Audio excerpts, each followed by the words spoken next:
are honored to have a great speaker. Ali Asadi is an author and business coach. He specializes in helping different businesses achieve success in today's highly competitive business environment. He has written 10 books and ebooks, which have been purchased by business owners and success seekers in 78 countries. Please help me welcome Ali Asadi. Hi everybody, and welcome to How to Hire and Manage Effective Employees. And thank you so much for the introduction. Let me add a little bit to it. I consider myself a professional student. I always have a book to read, and I always try to improve myself personally and professionally. Tony Robbins says, if you do what you have always done, you will get what you've always gotten. Therefore, you need to modify your dreams or magnify your skills. That's why we are here, to learn new tools and techniques to bring effective employees on board and also train them, manage them. Because hiring is not enough. You need to train your new employees. But before talking about the main topic, let us see what our roadmap is today. Today we are going to talk about current business environment. Then the importance of hiring, the golden steps to hire an effective employee, and the steps you need to do after hiring. And at the end, we are going to have question and answer.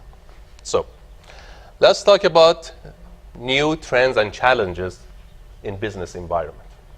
As you know, technology and economic downturn have brought in a number of game changers to business environments, such as increased competition. Whereas earlier you would compete with businesses locally, today you can expect to compete with businesses from everywhere. Customers are more knowledgeable than before. They can compare your products or services with similar ones. They can read reviews that your former customers have written about you. So knowledge is power, and customers are more knowledgeable than before.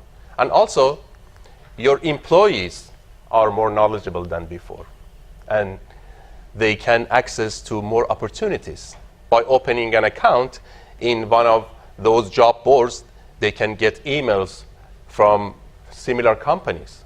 So if you don't take care of your good employees, there are others that will take care of them. So you need to be careful. People are more knowledgeable than before. And also, because of the economic downturn and because of a lot of uncertainties, like upcoming presidential elections, because of those terrorist attacks, people are more cautious to spend money.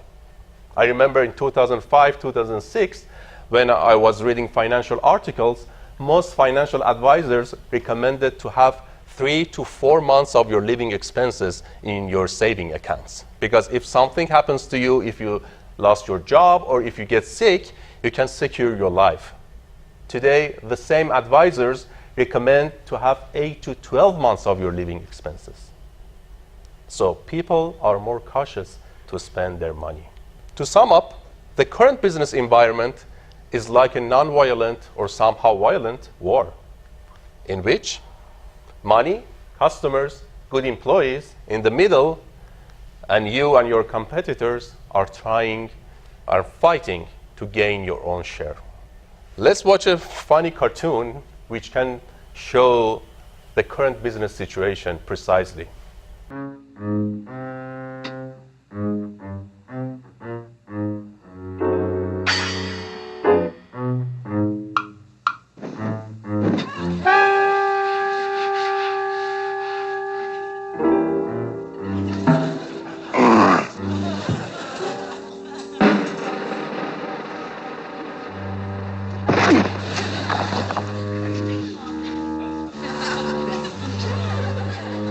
I have a lot of clients in different industries, and one day I went to one of those medical centers and I explained to them, and I showed them this cartoon, that just imagine your customers are like this bone and your competitors are like these characters. So big corporation, a small corporation, everybody, they're trying to gain their own share. So it's like a war. So What do you need to win a war in general? To win a war, we need to have three things: a good plan, good weapons, and good soldiers. And you need to have all of them, because if you have good plan, but you don't have good weapons and good soldiers, your plan is useless. If you have good weapon, but you don't have good plan and good soldier, your plan is ineffective.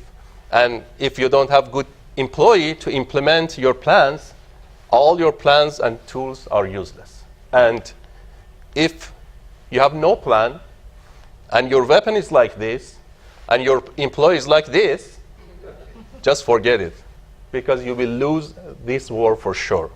So, business war is the same. You need to have good business plan. You need to know about your 5 C's. By 5 C's, I mean 5 words which start with letter C. Your company. You need to know your strengths and weaknesses. You need to know about your customers. Why do some people purchase from you? What do they like the most in your business? Your products, your people, your location? Why do some people go to your competitors? How do they take care of their customers? You need to learn about your company, your customer, your competitors, your collaborators, and the climate of the market. By collaborators, I mean companies which are not your competitors, but they're related to your business. As an example, if you're a physician, a pharmacist could be your collaborator. If you're a lawyer, a CPA, an accountant can be your collaborator. Because collaborators are a good source of referrals. And you can create a good team. So you need to learn about your collaborators. And also, the climate of the market. What are the new laws or technologies or in your industry? So you need to learn about all these 5 C's.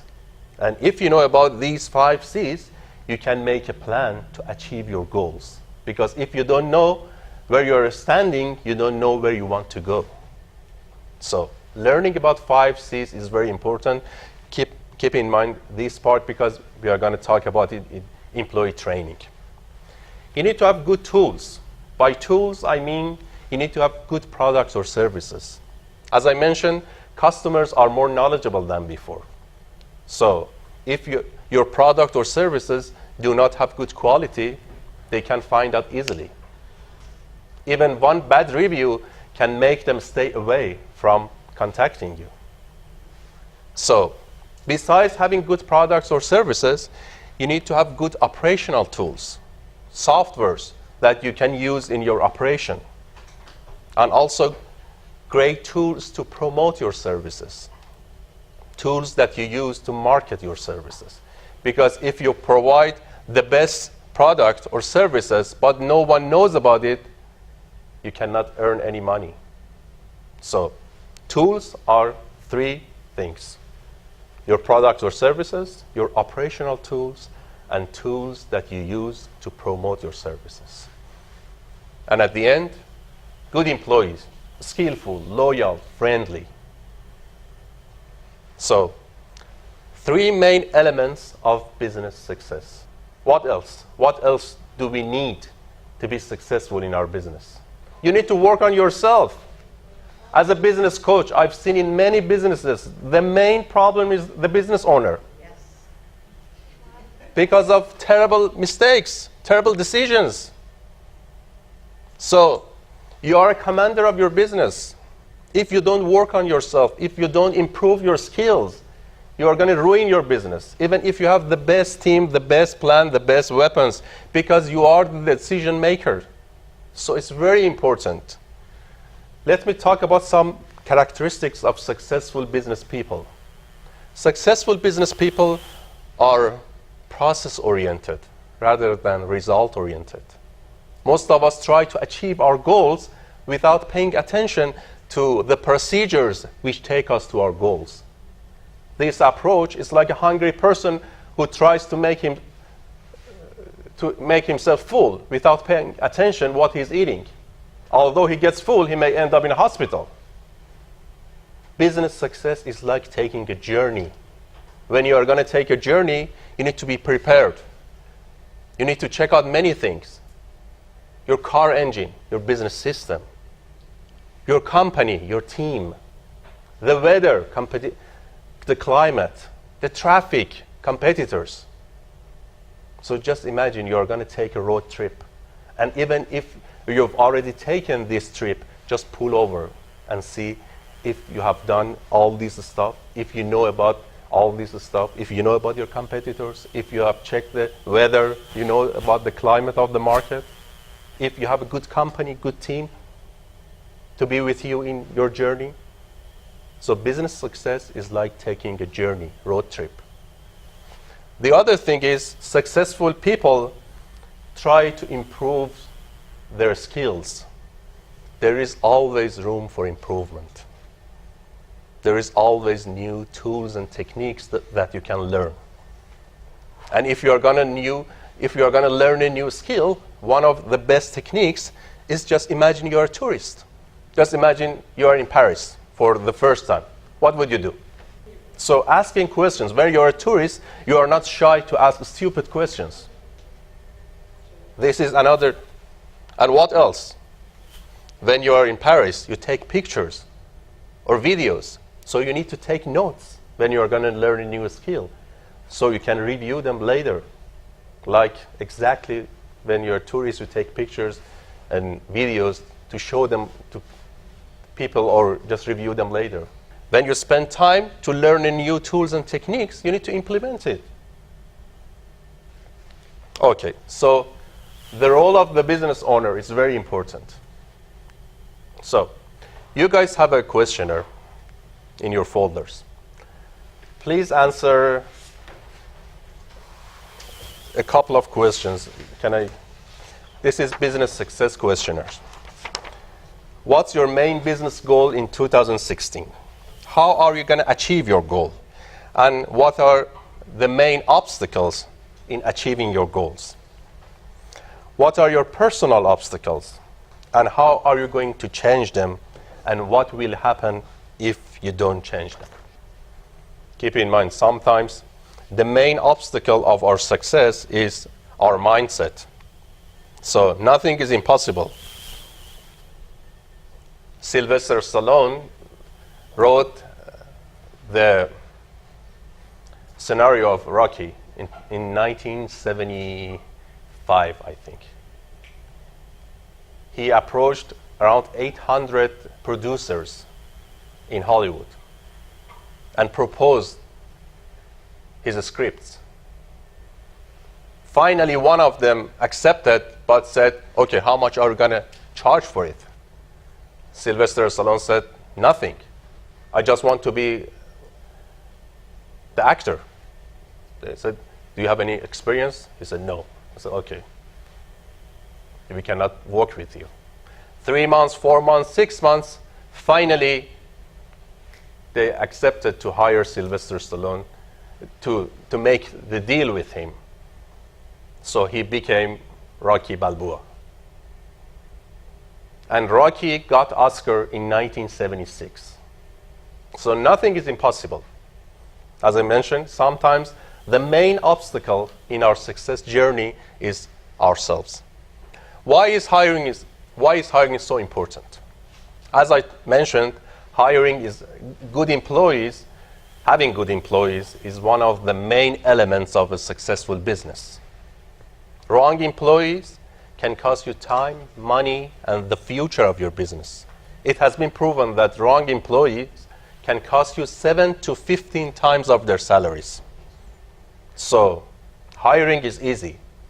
Correcting mistakes, it is what it takes time and energy and money. So hire with care. It's much better to have a vacant space than bringing wrong person on board. But what are the hiring steps? The first step in hiring is determining your needs. You need to determine your needs. Which type of activities you expect the future employee to fulfill? Number one.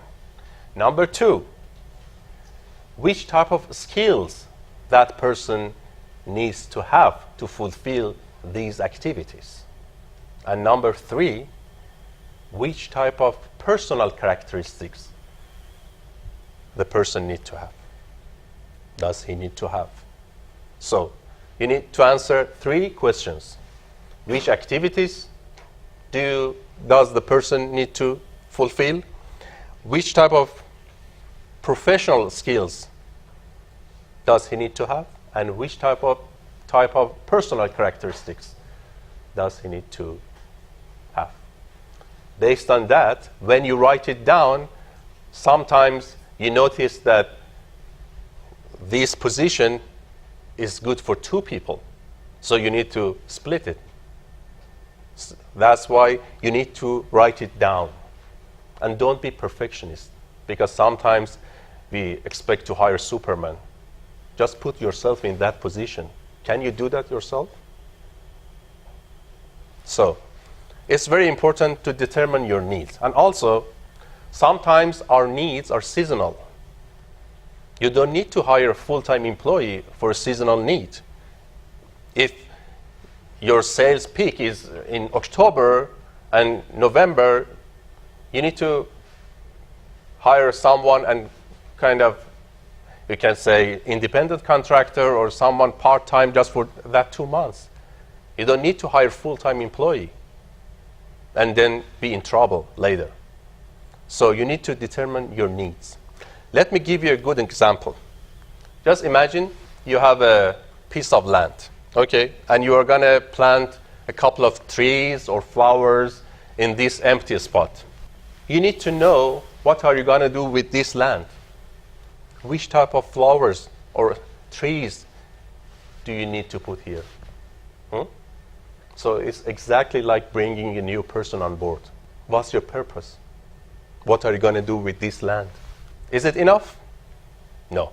Just having an empty piece of land is enough to plant trees or flowers? You need to have resources.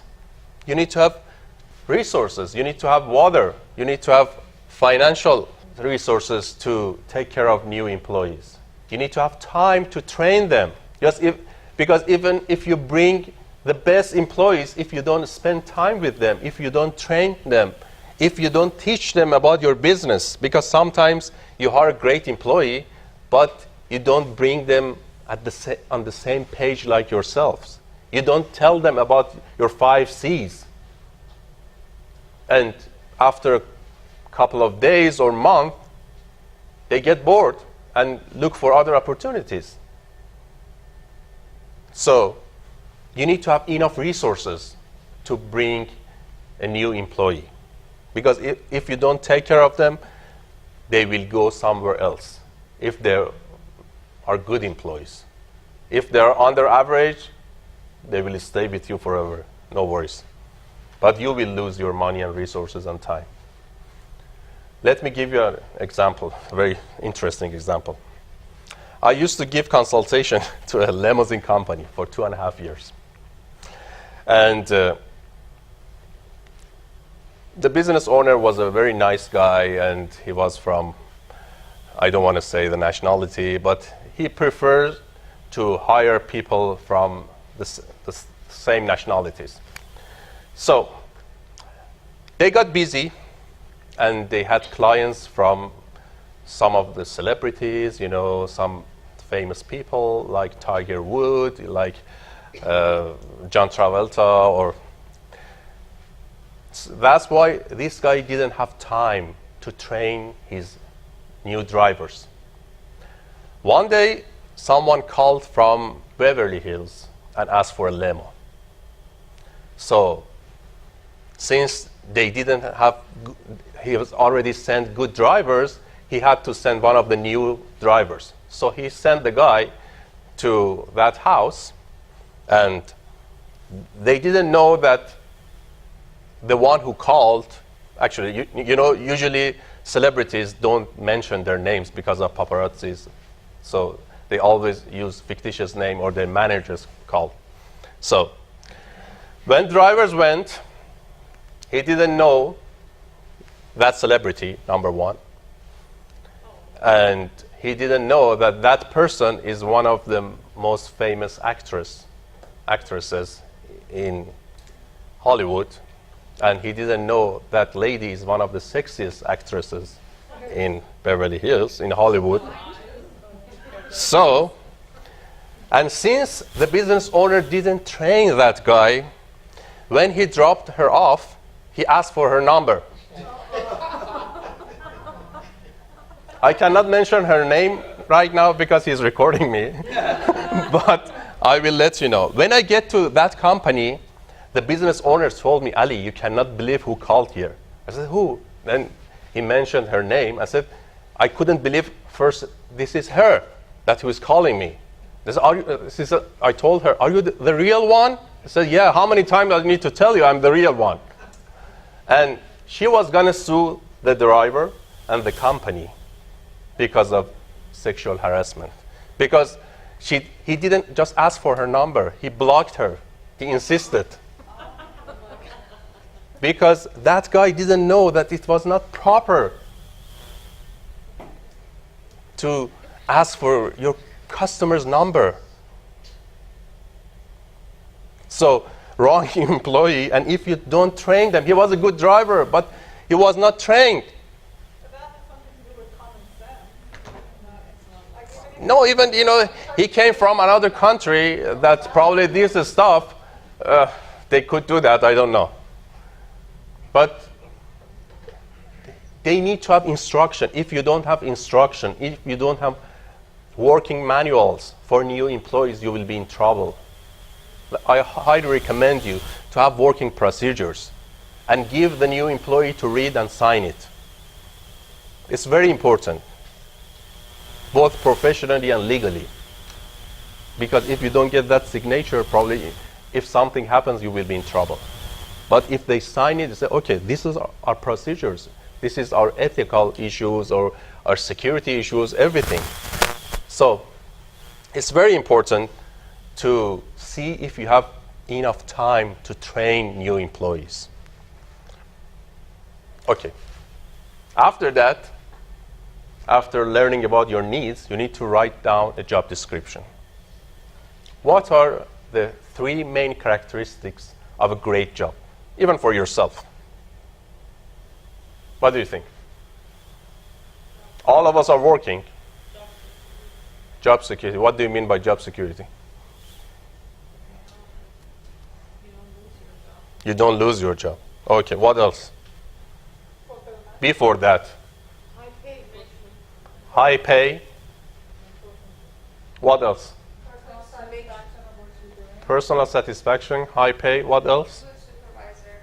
Good supervisor. You can tell good environment. Make sure you get enough education. Okay. Job involvement. Yeah. Okay. 3 main characteristics of a great job. Job satisfaction. Your job satisfies you financially. Job involvement. You love what you do. And company involvement. You love the environment that you work in. So, if you are going to define a job, if you are going to hire a new employee, just consider and think, do you provide these 3 factors, elements for them? Do you have these elements in your current job for yourself? So, if you can provide these 3 factors, I can tell your employees will be much more productive than the others. And based on that, you should write a job description.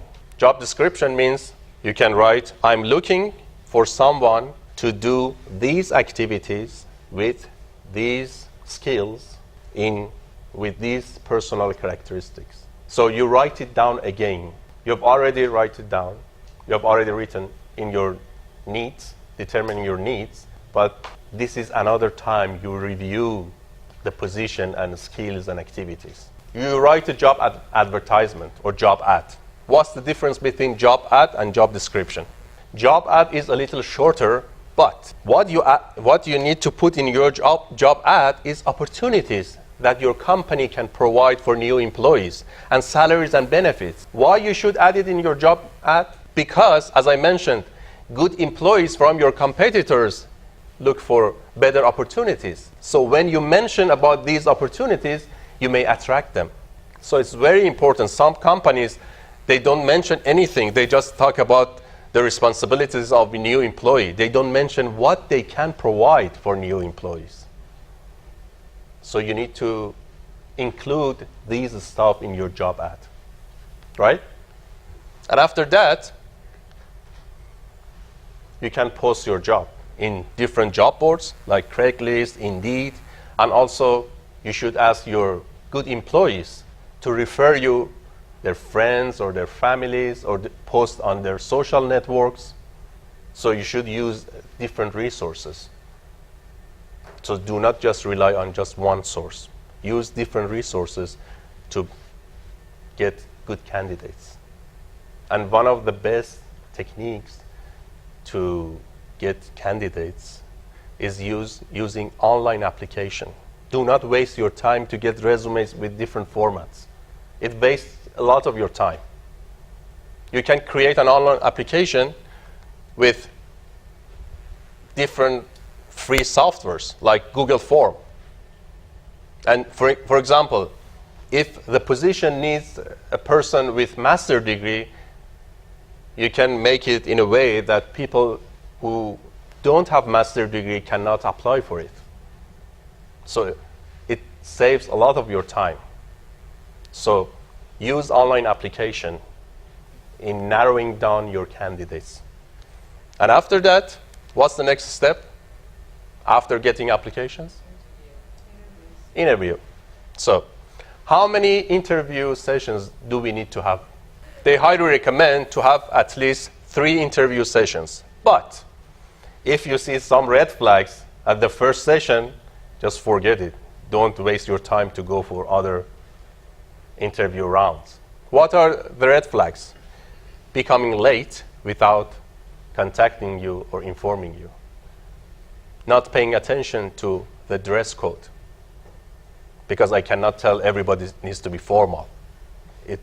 It's based on the position. Asking too many questions or not asking any questions. Talking too much or not talking at all. Talking about salary immediately. Talking badly about former employers. These are all red flags that you need to pay attention. And if you see a couple of these red flags, don't waste your time. You know, I remember there was a guy, there was a small business in West LA. He was going to hire a CFO, Chief Financial Officer. And he asked me to help him in narrowing down candidates. And it was amazing that one of the guy, I don't know if this is typical, that some people, they always relate themselves to former king of Iran, because I saw in couple of cover letter, they said their parents or their grandparents that were related to the Iranian kingdom. So, and those people, they didn't have anything to propose. They talked about their relationship. And also, the other thing was, I saw a lot of lies. I saw a lot of misinformation. For example, the guy mentioned that he helped the company to increase their sales by $2 million through social networks. Then when I Googled that company, the company didn't have even a Facebook page. So it's very important to pay attention to these red flags, even before inviting them for interview. When the guy mentioned that I work for this company, just Google it. What's this company, you know? So, and the other thing is, during the interview, you need to pay attention to legal and illegal questions. As I mentioned, one of the red flags is becoming late without contacting. So, so pay attention to legal and illegal questions. Illegal questions are questions like, what's your race, credit score, your nationality, all these questions, marital status, all these questions are illegal. Questions you should ask are, what's your plan for the next 3 years? Are you going to stay with us? Which areas can you improve yourself? If you are going to give yourself a constructive criticism, what can you say? What's your ideal manager? What's your ideal environment? You can collect all this information. And after that, you need to take tests. Ask the potential employees to take some tests and do reference check.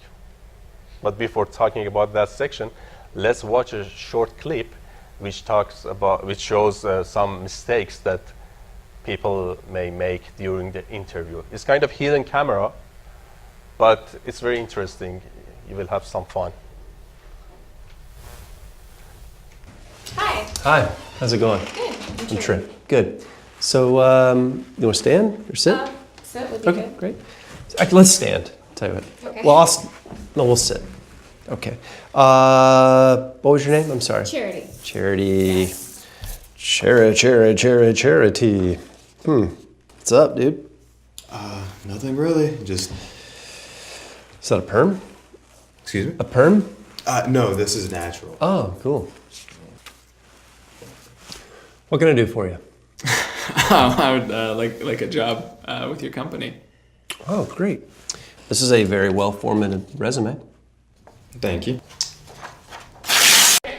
But honestly, some of the managers do the same mistakes. So in real world, you could tell there are some people do the same. So test and reference check. Never ever ask for personal references. Usually during the interview or even an application forms, you say, who are your references? Never ever ask for personal references. Do not waste your time. Nobody's stupid to give you the enemy's numbers. Ask for professional references, former managers, former employers. And when you want to contact them, be prepared. Make a list of questions like, we are going to hire this gentleman for this position. What do you think? What was his job description in his former job? If you are going to give him a constructive criticism, what can you say? In which areas this guy can be better? What are his strengths? What are his weaknesses? Although you may not get all these answers, but sometimes even a pause can give you some idea. So doing it is much better than not doing reference check.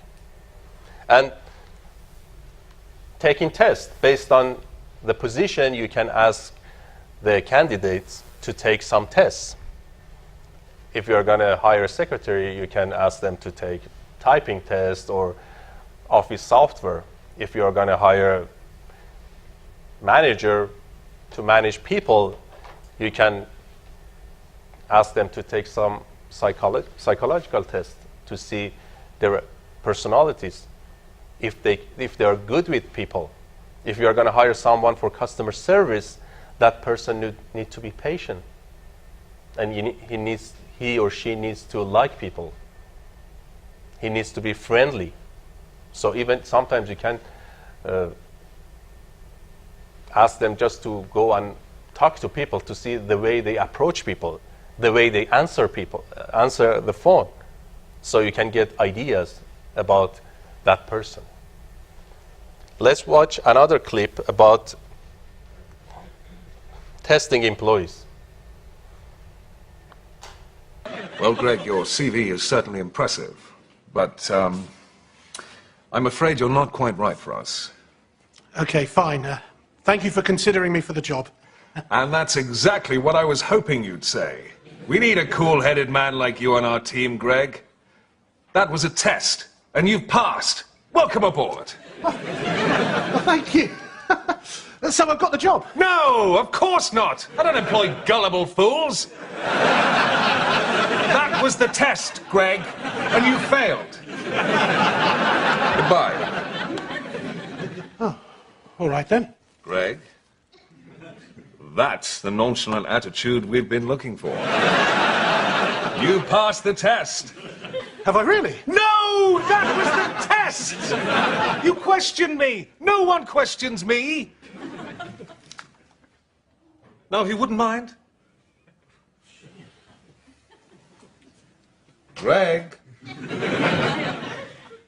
you've passed the walking away test. One of the best tests you can ask people, newcomers, to take is 30 days email test. When you hire a new person, you can tell him or her, I want you to do one thing every day for me. At the end of each day, just email me and answer and tell me about 3 things. First, what you have learned today. Second, what were your challenges? And third, what are your questions? And I need you to do that for 30 days for me. That's one of the best tests you can ask a new employee to take. Because sometimes if they're not responsible people, they may not do it, or they do it the first day, they skip 2 days. But if you ask them to do that first, the new employee is forced to learn something, because he needs to tell you at the end of the day what he has learned. Then he needs to ask you questions, and he needs to tell you about the problems. So if you are going to test a new employee, this is one of the best approaches. Okay. And after that, collect all information and be clear about salary, benefits, insurance, everything with the new employee before giving the job offer. And don't forget to thank other applicants, especially those that you've already interviewed. Because if you cannot work with the new employee, you don't need to start over the whole procedures. You already have a couple of people on your list. Good? That was the first part of our seminar. If you have any questions about hiring part, you can ask now. If you have a good online application, you don't need to spend a lot of time, But it depends the position that you're going to hire. You're going to hire an engineer. Okay. First, as I mentioned, you're looking for some activities that person have already done, job experience. But some companies, as an example, Mark Zuckerberg from Facebook, he said, I always look for smart people who may not have a lot of experiences. This is his policy. And he says, I'll always get great results. I don't go for very experienced people. I prefer to hire talented, energetic people. That's because of his position, his company. Your company may need experienced people because of that special position. If you need to have experienced people, you need to check their backgrounds. You need to see if they have enough experience. Then you can Google it, you can check those companies. And one of the other red flags when you look at the resumes is if they jump from one job to another. If they change their jobs every 6 months, that means that person is not stable. These are different factors that you need to consider. The other thing is if his education is related to his experience. And if he has other skills besides, work experiences or working related issues. If he knows other languages, if he's active in charity, activities. all depends the position, all depends your needs. If you are going to apply, for instance, to be a faculty in a university, they never ever accept resumes like this. You always need to go through online applications. If you are going to save time, create an online application for your company. So you don't need to go through resumes with different formats, because some people, they just send it just for trial and error. But through online applications, even if you purchase some softwares, you know, you need to pay. You don't need to pay a lot of money, just a little. There are some softwares you can customize everything. Even as I mentioned, if you're looking for someone with master's degree, if someone mentioned didn't click on it, that do you have master's degree, it doesn't send you the resume automatically. So you save your time. I recommend to do that in your job ad. You need to mention, because as I said, use job ad to attract good employees, even good people, even those who have already have a job. You know, so you need to mention it, those opportunities, those benefits that you can provide for new employees. That's my opinion. Some people prefer not to say that.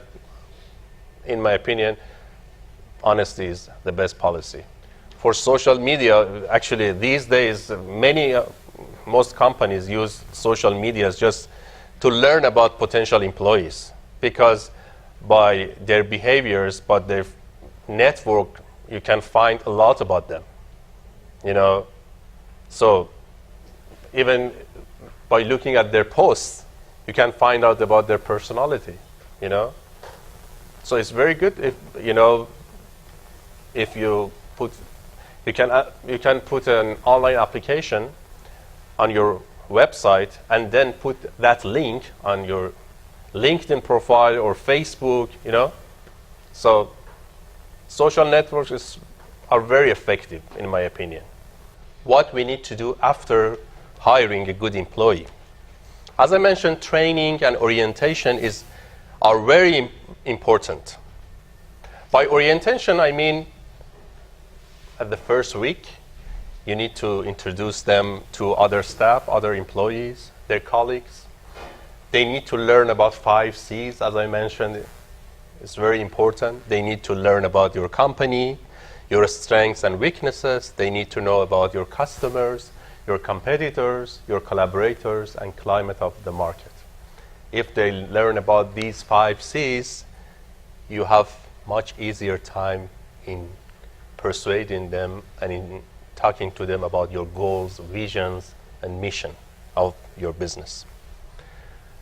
And keep in mind, it has been proven that if you don't train the newcomers, most of the time, the worst employee started training them.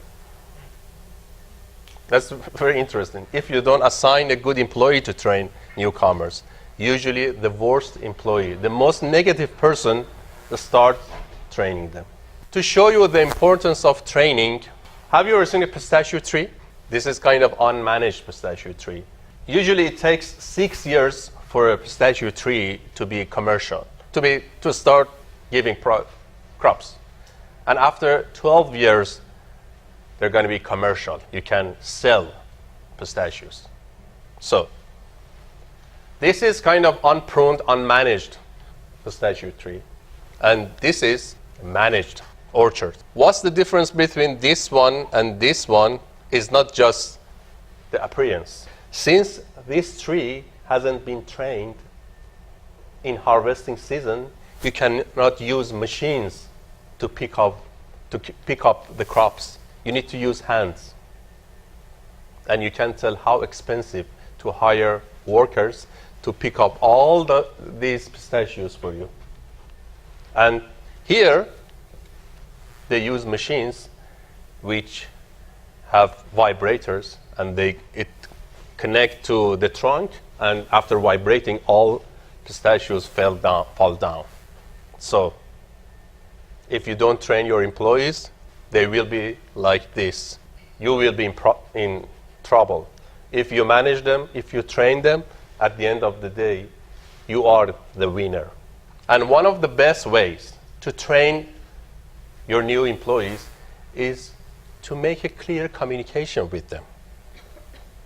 They say lack of communication makes resentment in every type of relationship, with your employee, with your partner, with your friend.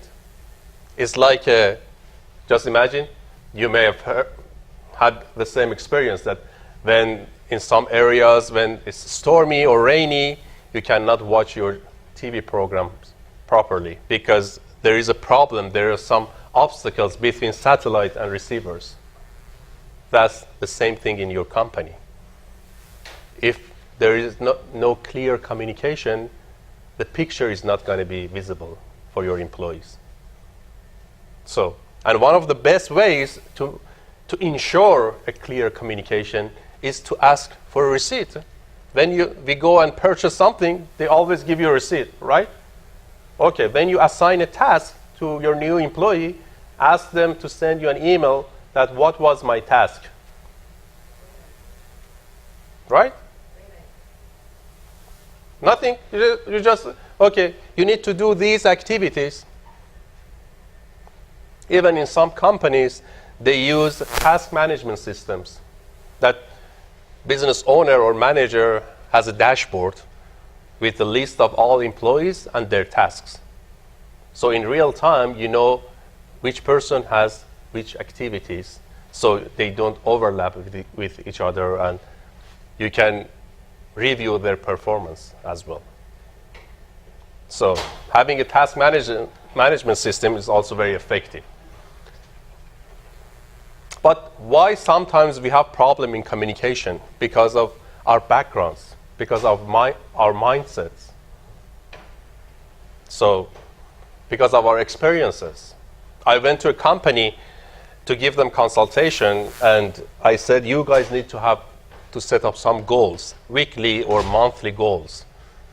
And some of their employees they got very upset because the company that they used to work, they used to work for one of the famous banks here, and that bank forced employees to hit specific goals, legally or illegally. They had to open bank accounts for customers no matter what. That's why these people were so negative regarding having goals. So sometimes you need to learn about your employees' background, their personal issues. You know, they always said diversity is the key to solve complicated problems. You don't expect to have people with the same characteristics, the same skills to create a great team. But your role as a facilitator is important. Because if you don't know how to communicate with them, if you don't empower them to give you their ideas, to have a great relationship with them, you will be in trouble. So just imagine, it's exactly like a sport team. You're a soccer coach, and you have 11 people, 11 team members. You need to learn about them. You need to learn about their capabilities.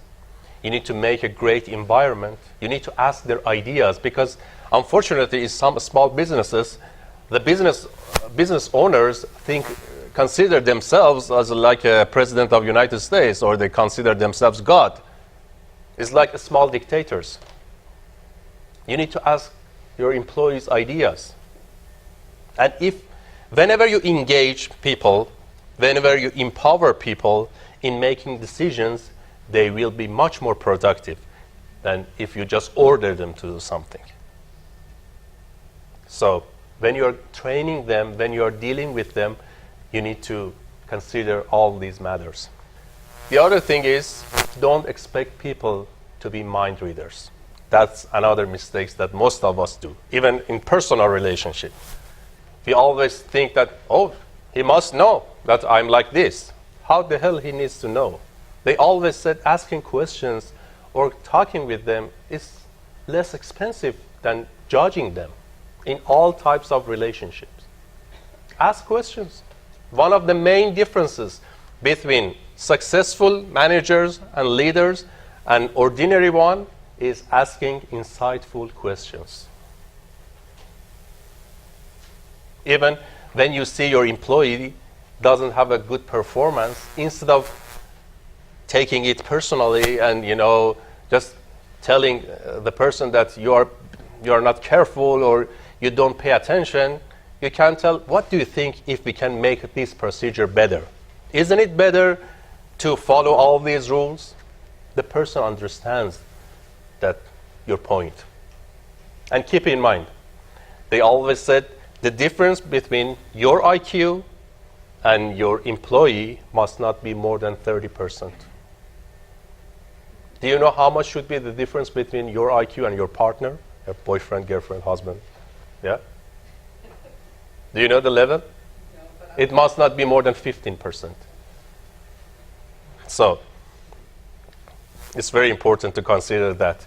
If you have more... Yeah, exactly. So, it's very important. The other thing is, you can explain to them what does a good job look like. Create some standards for them. This is a good job like this. This is the way we should do it. You don't need to do micromanagement. And don't make a one-man show in your business. If you own a small business, you can leave the company and go for a travel for 1 week or 2 weeks. And nothing would happen to your business. If you can't, there is something wrong in your business. It's a one-man show. You are not the business owner. You are just an employee.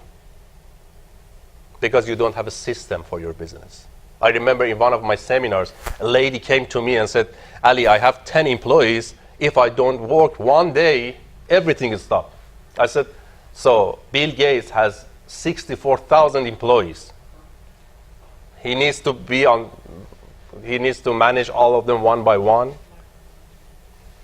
You need to have a system. You need to manage a system, not employees. Because if you have a good system, whoever cannot handle this system, he or she will leave your company. And sometimes you can create some codes to make your task much more fun. As an example, in a Starbucks, they create a code, latte. You know coffee latte? Okay. They create the same code for customer service.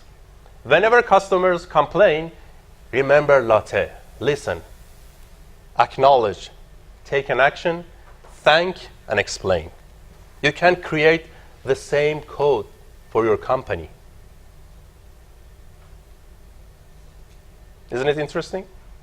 So, make training fun and kind of entertaining for them. It's very important to have a fun environment. In Zappos is the biggest online shoe store. Amazon bought it $1.2 billion in 2009. The first and the most important thing is having a fun environment. If you are not a fun person, they do not hire you. When they hire you, for the first 3 weeks, they give you some training. And after 3 weeks, they give you an offer. Would you like to take 2,000 or stay with us? And 80% of people, they prefer to stay with that company. So create a fun environment. It's not like if you be very frowny or very strict, everything becomes productive. No. And measure performance, quality, quantity, and time. You need to consider these 3 factors when you are going to measure and review the performance of your employees. If someone is very fast, but the quality of his job or her job is not good, it's not worth it. It's worthless. So you need to consider all these 3. And the last but not the least, keep in mind that successful companies need to have 3 things: best practice management, employee engagement, and customer satisfaction. If you have all these three, the result will be business profitability. Thank you so much.